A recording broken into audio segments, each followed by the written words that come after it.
Do your consumer marketing efforts feel complicated? Experian Automotive delivers data-driven marketing solutions to find new customers and keep loyal ones. Drive measurable results with trusted data and expert support.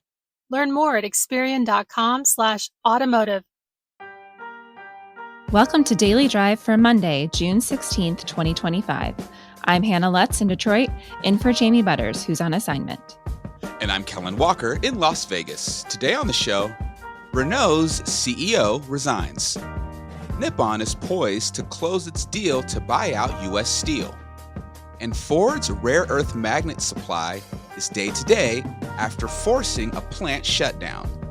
Plus, parts maker executives talk about how they're dealing with tariffs and other supply chain challenges. Second half to the year, there's obviously some uncertainty, but fundamentals are there to actually have a good automotive market out there. Let's run through all the news you need to know to keep up in the auto industry.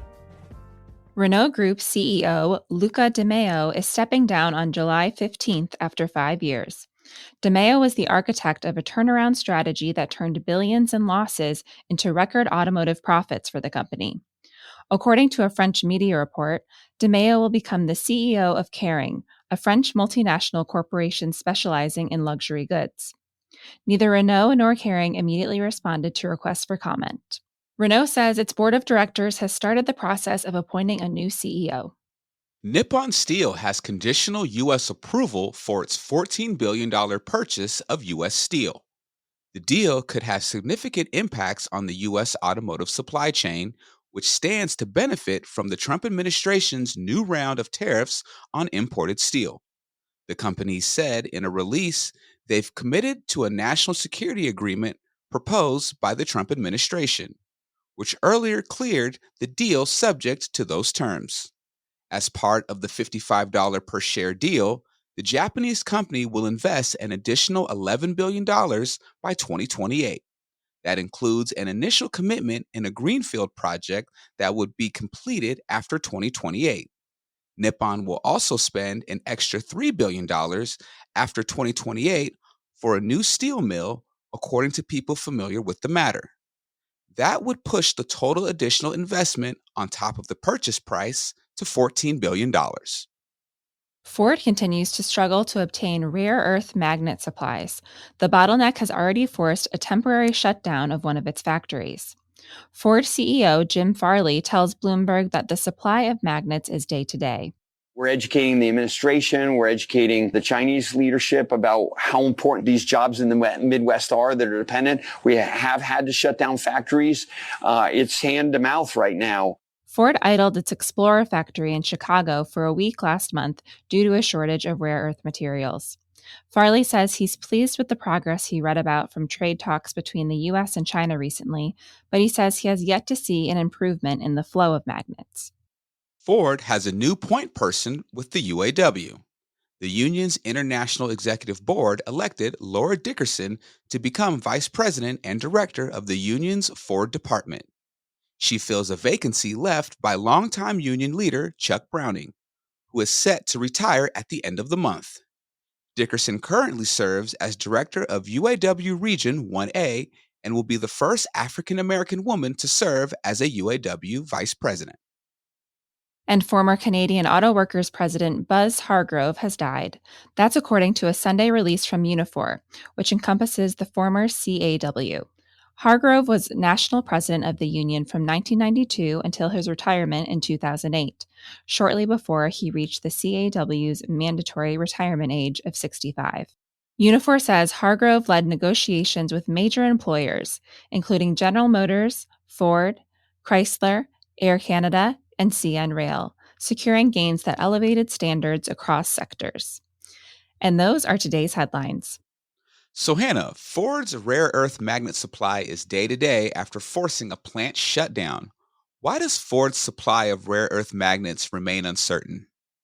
So rare earths are a group of 17 heavy metals, and they're crucial for the auto industry. They're used in lots of different things like electric motors, automatic transmissions, sensors, seatbelts, speakers, lights, power steering cameras, and even more. So they really affect most parts of the car. But here's the issue. On April 4th, China restricted the export of 7 medium and heavy rare earth metals, and that was a reaction to the tariffs that the Trump administration placed on imports of Chinese products. So since then, it's been challenging for the industry to get these parts, and now we have a shortage. The Trump administration negotiated with China and completed a trade framework on June 11th. So that framework was thought to ease this rare earth shortage, but for its continued problems, show how the shortage, continues to affect the industry. So we'll have to see as the days go on if it gets better due to that trade framework. Gotcha. Coming up, suppliers talk about the latest tariff news and how they're trying to plan for an uncertain future. That's next on Daily Drive. Are you an automotive marketer navigating today's rapidly evolving landscape? Finding new customers and nurturing existing relationships can feel like a complex journey. But what if you had a powerful engine fueled by trusted data to guide your way? That's where Experian Automotive comes in. We understand the challenges you face. Today's personalized consumer journeys demand intelligent planning and precise execution. That's why we offer the Experian Marketing Engine, a coordinated suite of data-driven solutions designed to help you develop, execute, and most importantly, measure effective marketing campaigns. At the heart of our solutions is Experian's trusted data and a dedicated automotive team committed to your success. We empower you to drive measurable results with unique data insights, including identity solutions to help you better connect with your ideal customers with greater accuracy by cleaning and enriching your first-party data. Consumer and market insights helps you gain a deeper understanding of market trends and consumer behavior, enabling you to better target consumers. Targeted audiences to help you pinpoint and target the right prospects at the right time with the right message. Better data truly connects you to better results. Stop guessing and start driving measurable impact with Experian Automotive. Ready to transform your automotive marketing?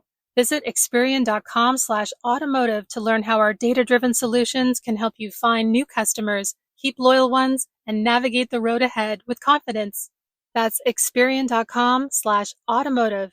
Take control of your marketing journey today. Welcome back to Daily Drive. I'm Hannah Lutz with Kellen Walker. This morning, participants teed off as part of the annual Automotive Golf Classic at St. John's Resort in Plymouth, Michigan. The outing is a benefit for the Boys and Girls Clubs of Southeastern Michigan. Beforehand, Automotive News executive editor Jamie Butters and online editor Philip Nussel hosted a panel with executives about how parts makers are dealing with the latest supply chain challenges. They spoke with Paul Thomas, president of Bosch North America, and MEMA Original Equipment Suppliers president Colin Shaw. Here's a piece of their conversation. There's so many fronts to it. Like I said, it's the auto tariffs, it's the so-called reciprocal tariffs, there's the metals tariffs. What's the number one thing on your list today, this week, on the tariff front? I mean, I can't put my finger really on any one thing. If anyone can in the room, I'm sure you'll change your mind as you work through the day. What's important for me, though, is to watch what's happening with your largest trading partners. So we watch what happens between every country you bring product in from to kind of understand what the risk assessment is. We also work closely with our customers. Yeah, I think that's really important as well, to make sure your customer, the OEMs who are building the vehicle, know what they're doing, because they also have ways on value content, and they're working for ways to increase their local content to avoid import tariffs. So for me, you can't just look at one aspect of it. I mean, the material tariff, of course, is important, but when you start looking at it in the whole picture of logistics costs and the labor content, and then fundamentally where the material is coming from and how important it is, we take a very holistic approach. We, of course, have our trade and tax people every day looking at HTS codes, trying to make sure you're making the right decisions. And that's a daily grind. That's management. But on the leadership level, we're not panicked, right? We do this as, like I said, a very fair approach. We want a fair approach to trade and a fair approach to business. And regardless of which administration has been in play, even the previous 4 years and these last couple of months, I think we all have a responsibility as the automotive industry that the policymakers are taking note of our industry. And we've all been looking around the room. I recognize a lot of you have been in the business as long, if not longer than me.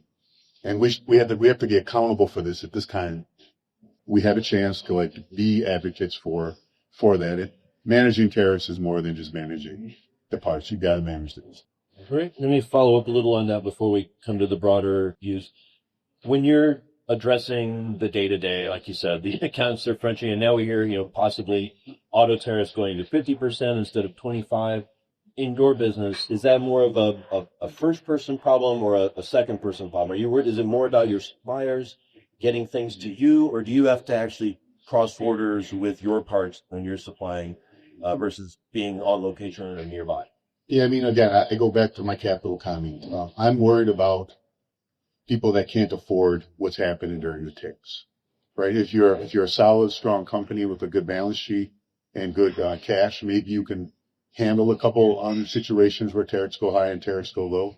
But when we start looking into the tier 2, tier 3, tier 4 industries, those companies that may not have the runway of large companies or companies with a little bit of flex, I worry about. Yeah, we evaluate that, on a daily basis of what the potential could be way down or not say way down in supply chain, but in supply chain that's not as close to the OEMs. So, Colin, what's on the top of your list on the tariff front? Yeah, right now there's really two things. First is making sure that USMCA is front and center. I think the industry has put a lot of time and effort into investing into this region. When you look at how cars are built and made, predominantly USMCA is what is leveraged in this region. So as we go to Washington, that's one of the first points we make. USMCA is vitally important to this region. We need to have fair trade and competition here in North America. The next is now switching to offense. So we've done a lot of work with the supply base to understand what are the supply chain risks, what are your risks on your financials, what are some relief mechanisms we can propose. And actually the administration has come to us and said, okay, what is needed for relief? The OEMs have got a little bit in terms of some offsets. So starting to play a little offense, thinking about, how do we advocate for certain supply chains in North America and the United States? What are some relief mechanisms we can get cash back in the hands of some suppliers? And how do we help stomach and make this change able for suppliers to invest back into the United States, North America? That's the stated end goal of the administration. Investing in the United States, continuing to build manufacturing. And I say continuing to build because suppliers have done their part over the last decade. They have increased jobs. They have made the investments. And so ensuring that as that is the primary goal, we have a supply base that's strong, it's profitable, and can make those investments to continue to grow here in the United States. You mentioned mechanisms. What could that look like? Like a tax credit for job creation sort of thing? Yeah, there's a couple things in the tax bill. There's things like the R&D tax credits. It's being able to expense and get deductions and credits for things like capital equipment, but also investing back into people. So using things like the 529 plan for trade schools. But then looking at, one question from the administration was, okay, what are the supply chains at risk? So we did an exhaustive study with OEMs and suppliers to look at, okay, in the United States, what are some of those key risks? So going back and say, hey, don't penalize us for importing something where there's no supply chain here in the United States. Or looking at how, if a company can become USMCA compliant and they draw back on that for a period of time to recoup some of the tariffs. So there's a number of mechanisms that we're looking at, working with the supply base to help understand what would be most appropriate. And so a lot of that feedback comes from this group here as you do surveys and we talk to you of knowing what is needed to strengthen your balance sheets. It's funny. It was interesting to me that you started with USMCA because I almost think of that as the end game. Obviously, figuring out what are the auto tariffs going to be, the deal with China. There's all these unilateral deals, and those are all going to happen first. But then it's still going to come back to what's our relationship with Canada, what's the relationship with Mexico, and the need for North America to be our competitive marketplace.